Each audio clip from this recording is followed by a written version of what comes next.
Hello everybody, I'm Tamron.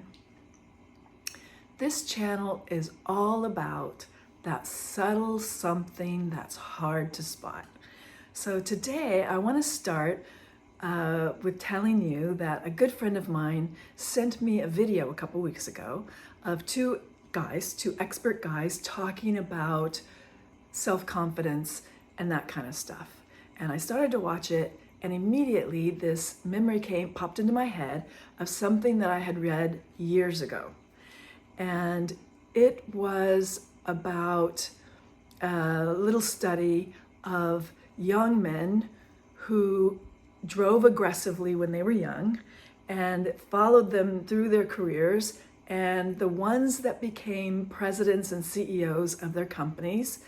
And they noticed that these guys, once they got to a certain level of success and authority and became presidents and CEOs, their driving habits changed. As they got more powerful, they became more conservative and cautious and slower drivers. However, the interesting part was that they also followed women who were aggressive drivers when they were young and also became presidents and CEOs of their companies, of some company. And as they gained their success and their authority and their power, the women's driving habits didn't change. They stayed aggressive. And I thought, that's very, very interesting. So think that through. Why would that be? Why would men's driving habits change as they became successful and gained these power and authority and became presidents and CEOs, but women did not? They became presidents and CEOs. They gained success, they gained authority, they gained their positions, but their driving habits didn't change. Think about that. It's very important, in my opinion. Now, the other story that I wanted to mention today, which I believe is related, so think about why these two might be related. Now, the second story that I want to mention today is something that I saw on Twitter years ago, and it has since popped up many times on other social media platforms. And it was, I think the woman's name was Jessica McCarty, and she's a scientist of some sort. I think in one of the STEM fields, science, technology, engineering, mathematics, a hard science subject.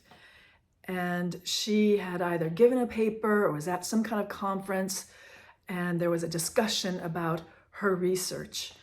And after the discussion was over, the conference was over, and everyone was getting up and milling about or leaving the conference room, that kind of scenario, a guy came over to her. So the guy took his time and effort to seek her out and to tell her that basically that her understanding wasn't up to snuff, that she needed to upgrade her education, and he was there to guide her, basically. And he's suggesting to her that she needed to read McCarty et al. Well, McCarty et al. In this case means McCarty and her colleagues who contributed to the paper. And so he's using her own research as credibility to her of how he knows more than her, and he's there to enlighten her and to guide her to the right place. And so instead of arguing with him, because it was her research that he was citing, she just moved her hair aside to show him that she was McCarty. And when this post came out, the attitude was like, yeah, good, she showed him, she showed him, she gotcha, that kind of thing. And I didn't take it like that at all. How I thought about it was, why would this guy spin his wheels, spin his time and effort and emotions to make a beeline for her and attempt to set her straight?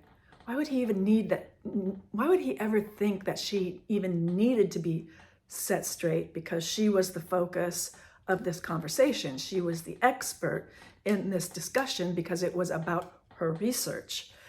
But he didn't know that, obviously. I don't know if it just went in one ear and out the other, or he couldn't fathom that it was actually her, or he missed the introduction at the beginning. I don't know. But she was the expert in the discussion, and he still felt motivated in the need to come over and set her straight. So that, to me, is the interesting part of the story and the most important. So all these little vignettes that I talk about all revolve around that subtle something that's hard to spot. So think about these two things. Think about this story of the guy coming over to educate the expert, using her research as his credibility, and also the idea that women, as they gain this position of CEO and president, don't change their driving habits because they're related. So why is that? Why is that? So my ask of you today is notice and observe.